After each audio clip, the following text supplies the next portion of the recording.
Bonjour, j'espère que vous allez bien. Cette nouvelle vidéo va consister à vous expliquer l'élément couteau boucle, l'élément pontage et comment extruder un objet sur Cinema 4D. J'insiste du moins là-dessus parce que c'est vraiment indispensable pour le logiciel. Pourquoi je dis ça? Si tu veux confectionner un plan architectural, tu es dans l'obligation. Pas que c'est moi qui t'oblige, mais c'est le logiciel qui t'impose. Tu ne peux jamais sauter ces étapes-là et penser à réaliser un plan architectural. C'est impossible. Donc, pour réaliser notre premier cas, je vais faire descendre un cube dans notre viewport. Notre viewport est égal à espace de travail. Donc, vous pouvez attendre quelque part viewport et dans un autre côté, espace de travail. C'est la même chose. Donc, vous allez d'abord cliquer sur votre cube, du moins, et automatiquement, un cube va apparaître sur votre viewport. Maintenant, pour pouvoir utiliser l'outil couteau boucle, la première des choses que vous devez réaliser, c'est de rendre votre objet modifiable. Pourquoi? Parce que lorsque vous rendez votre objet modifiable, vous pouvez modifier votre objet avec beaucoup de choses, sur plusieurs formes. Je peux modifier mon cube en voiture, en bateau, en terrain, en maison, lorsque je le rends modifiable. Si vous ne rendez pas votre objet modifiable, c'est impossible dans Cinema 4D. Vous ne pouvez jamais réaliser quoi que ce soit. Donc, pour rendre votre objet modifiable, l'option se trouve juste ici. Lorsque je vais appuyer, vous allez voir automatiquement que le symbole du cube ici va changer. Donc, j'appuie.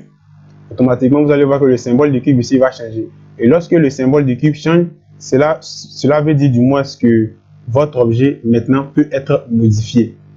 Maintenant, par la suite, je vais vous expliquer maintenant comment appliquer l'élément couteau boucle.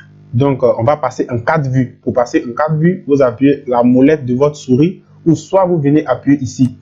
Vous allez voir qu'automatiquement, on va passer en 4 vues. Je vais venir par exemple sur la vue d'avant pour vous expliquer quelque chose. Je veux que la face du cube puisse bien apparaître. Qu'est-ce que je fais? Je vais juste ici, affichage, ombrage de gros. Ou soit vous tapez son raccourci, soit vous tapez N, soit vous tapez B. J'appuie, automatiquement, vous allez voir que la face va apparaître. Donc, je vais revenir en vue perspective. Pour revenir à la case départ, vous appuyez encore la molette de votre souris. Par exemple, je viens ici. Je suis dans la vue avant. Si je veux revenir au niveau des 4 vues, j'appuie la molette de ma souris. Si je veux me diriger dans la vue perspective, j'appuie la molette de ma souris. Automatiquement, je serai dans la vue perspective. Maintenant, qu'est-ce que je vais faire? Je vais maintenant, du moins, lui appliquer l'élément couteau boucle. Donc, je vais juste venir ici. Je vais sélectionner l'objet. Je vais faire clic. Du moins, je vais venir sur point, par exemple. Je vais sélectionner point, du moins. Je vais faire clic droit. Et juste en bas, vous allez voir couteau boucle trajectoire. Je vais appuyer. Automatiquement, vous allez voir une barre qui va apparaître juste en haut. Et maintenant, je vais me diriger sur l'élément en question. Ici, c'est rotation. Ici, c'est zoomer. Ici, c'est se déplacer. Donc, je vais appuyer sur rotation. Je vais automatiquement diriger ma souris dessus. Automatiquement, vous allez voir des lignes blanches qui vont apparaître. Ils vont me dire que si je veux, je coupe ici. Si je veux, je coupe ici. Si je veux, je coupe ici. Si je veux, je coupe ici. Bon, je vais choisir un endroit quelconque parce que je n'ai pas pris de mesure. C'est juste vous expliquer pour que vous compreniez le message que je suis en train de véhiculer. Par exemple, je coupe ici. Je coupe ici. Ici, pourquoi l'élément couteau boucle est très intéressant? Parce que ça peut vous permettre de réaliser vos murs. Si par exemple, sur ton plan architectural, tes murs font 15, en fonction de tes paramètres là-bas, tu configures ici et automatiquement, tu coupes un mur de 15. Et lorsque tu vas appuyer cette section, tu vas voir ici dans le gestionnaire des attributs, le décalage, regardez, c'est la distance. Donc, si ton mur fait 15, tu peux le régler ici. Et ici, c'est la distance du moins, ici, c'est le décalage. On a un décalage de 12,093%. Voilà. Donc, pour utiliser l'élément couteau boucle, c'est la méthode qui est là. Tu envoies ton cube sur ton espace de travail. Première étape. Deuxième étape, tu viens ici, tu le rends modifiable. Troisième étape, tu viens appuyer sur point. Tu appuies, automatiquement, tu auras des points et tu sectionnes la partie que tu veux couper. Maintenant, par la suite, maintenant, je vais vous expliquer comment extruder. Je considère que ici, c'est un mur de 15. Je considère que ici aussi, c'est un mur de 15. Maintenant, je vais faire sortir ces murs. Je vais faire sortir ces murs ici. Donc, pour pouvoir extruder, la première des choses que vous devez réaliser, vous devez vous diriger sur polygone. Vous appuyez polygone, vous faites du moins clic droit de votre souris, vous venez sur extrusion. On a différents types d'extrusion.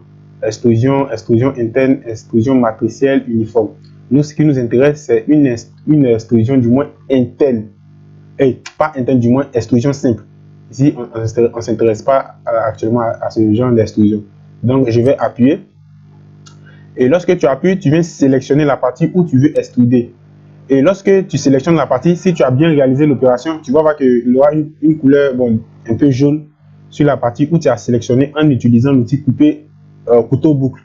Donc, pour pouvoir extruder, tu maintiens, clic droit de ta souris, ne lâche pas, maintiens. Et automatiquement, lorsque tu vas réaliser, tu vas voir que l'extrusion va se réaliser automatiquement. Voilà. Tu vois ici, on a le décalage. Le décalage de 142. Ici, tu peux modifier, par exemple, je vais mettre un décalage de 150 par exemple. Et je vais valider. Tu vas voir ici que le décalage va être du moins réalisé à 150.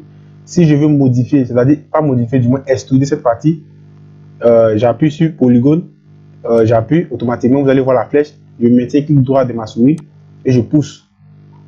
Je pousse, je pousse. Donc comme ici j'ai pris un décalage de 150, je vais revenir ici encore. Je vais mettre ici 150 et je vais appuyer. Voilà, automatiquement vous allez voir que le décalage va être réalisé à 150. Maintenant, le dernier élément que j'ai voulu vous expliquer, c'est l'élément ponté. Ponté, c'est quoi? Par exemple, ici, il y a une ouverture. Donc, tu veux fermer ici l'ouverture qui se trouve juste ici en créant un mur. Tu vois? Donc, dans Cinema 4D, il y a un outil qu'on appelle ponté qui va vraiment vous aider. Elle va vous aider, par exemple, à fermer cette face-là vraiment rapidement. Donc, pour utiliser l'outil ponté, tu viens sur arrêt. Tu appuies arrêt, tu fais clic droit de ta souris et tu vas chercher ici ponté. C'est comme un pont. C'est comme si tu relis, tu as construit un pont et tu veux relier ce pont. Donc, tu appuies ici. Automatiquement, tu viens sélectionner l'arrêt ici. Voilà. Maintenant, lorsque tu sélectionnes l'arrêt du moins, faut maintenir. Ne laisse pas. Tu maintiens ta souris et tu tires. Excusez, je devais juste sélectionner celle-là. Voilà. Tu maintiens la souris et tu tires. Et tu tires. Et tu tires juste ici. Par exemple, excusez, je vais répondre parce qu'elle a sélectionné juste en bas. Et moi, ce qui m'intéresse, je vais passer comme ça, c'est ici. Donc, tu vas sélectionner ici et tu maintiens. Tu tires automatiquement. Tu vas voir que l'élément pontage va te permettre de souder l'ouverture qui se trouve juste ici. C'est-à-dire, va te permettre de fermer. Et lorsque tu vois que tu as bien ponté, tu lâches la souris maintenant. Automatiquement, tu vas voir qu'il n'aura plus le vide et automatiquement, il aura un élément qui va venir fermer l'espace qui se trouve juste ici. Donc, si tu as aimé ma vidéo, si tu n'as pas bien compris l'élément pontage et extrusion pour couteau boucle, du moins, tu peux me laisser un commentaire. Je suis toujours là disponible pour vous expliquer. Donc, si je vais vous dire, avant de vous dire à la prochaine pour une autre vidéo, la vidéo qui va suivre va maintenant consister à vous montrer comment réaliser des murs. Mais prenez la peine de maîtriser cette technique-là parce que c'est une obligation pour vous, pour toi ou même pour vous, de les connaître avant de passer à quoi que ce soit sur Cinema 4D. Donc maintenant, je vais vous dire à la prochaine pour une autre vidéo et que Dieu vous bénisse. Ciao.